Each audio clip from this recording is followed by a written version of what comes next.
ఒకానొక సమయంలో గడ్డి సమూహంలో కొన్ని చీమలు మరియు మిడత నివసిస్తూ ఉండేది.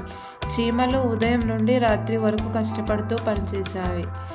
ఉదయం లేవగానే చీమలు రైతు పండించే పంట దగ్గరికి వెళ్ళి తమ వల్లయ్యేంత ధాన్యాన్ని సేకరిస్తూ తమ గూటికి చేరి అక్కడ తమ ధాన్యాన్ని కూడబెడుతూ తిరిగి మరికాస్త ధాన్యాన్ని సేకరించడానికి వెళ్ళేవి. మరో పక్కన మిడత మాత్రం ఎక్కువగా విశ్రాంతి తీసుకుంటూ, కనిపించినవి తింటూ, పాటలు పాడుతూ జాలీగా జీవిస్తూ ఉండేది. రేపటి గురించి ఏమాత్రం ఆలోచన చేయకు గట్టిగా తిని సంతోషంగా తిరుగుతూ ఉండేది. చీమలు ధాన్యాన్ని సేకరించి తమ గూటికి చేరవేస్తుండగా ఒక చీమ తల తిరిగి పడిపోతుంది. అప్పుడు ఆ చీమ దగ్గరికి ఆ మిడత వచ్చి గట్టిగా నవ్వుతుంది. అప్పుడు ఆ చీమ మిడతతో ఇలా అంటుంది, నాకు సహాయం చేస్తావా అని అడుగుతుంది. కానీ మిడత దాన్ని తిరస్కరిస్తుంది. పైగా చీమ దగ్గర పాటలు పాడుతూ డ్యాన్స్ చేస్తూ ఉంటుంది.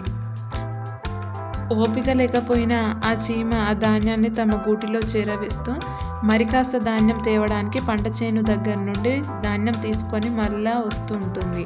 అప్పుడు ఆ చీమను చూసిన మిడత, ఓ చీమరాజా, ఇలా రా, నాతో పాటు డ్యాన్స్ చేద్దు అని మిడత పిలుస్తుంది.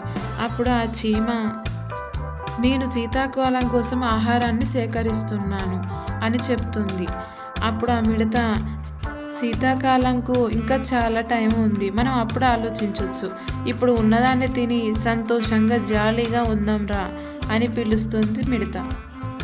మిడత గురించి తెలిసిన చీమ ఏమాత్రం తన మాటలు పట్టించుకోకుండా తన పని తాను చేసుకుంటూ పోతుంది. ఇలా కొన్ని రోజులకు వేసవికాలం ముగిసి శీతాకాలం మొదలవుతుంది.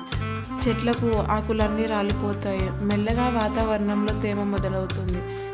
దీంతో మిడతకు బాగా చలి వేస్తుంది. రాలిన ఆకులు కప్పుకుందామని చూస్తే అవి కూడా ఆగడం లేదు. మిడత బాగా వణుకుతూ ఉంటుంది. ముందులాగా పాటలు పాడడం, తినడానికి కూడా చాలా ఇబ్బంది అవుతుంది మిడతకు. మరోవైపు సంతోషంగా తమ గూటిలో సేకరించిన ఆహారాన్ని తింటూ ఉంటాయి చీమలు. అవి చూసిన మిడత వాటి దగ్గరికి వెళ్ళి సహాయం అడుగుతుంది. చీమలు ఆ మిడతకు మేము ఎటువంటి సహాయం చేయమని చెప్తారు. ఇక మిడత చేసేదేమి లేక బాధతో బయటికి వచ్చి ఏడుస్తూ ఉంటుంది. ఇలా మిడత చలిలో ఉండలేక తినడానికి తనకు ఏమీ కూడా దొరకడం లేదు. వచ్చే వేసవి కాలం చూస్తానో లేదో అని బాధతో ఏడుస్తూ ఉంటుంది. ఈ కథలోని నీతి ఏంటంటే, రేపటి కోసం ఈ రోజు నుండి కష్టపడడం ఉత్తమం.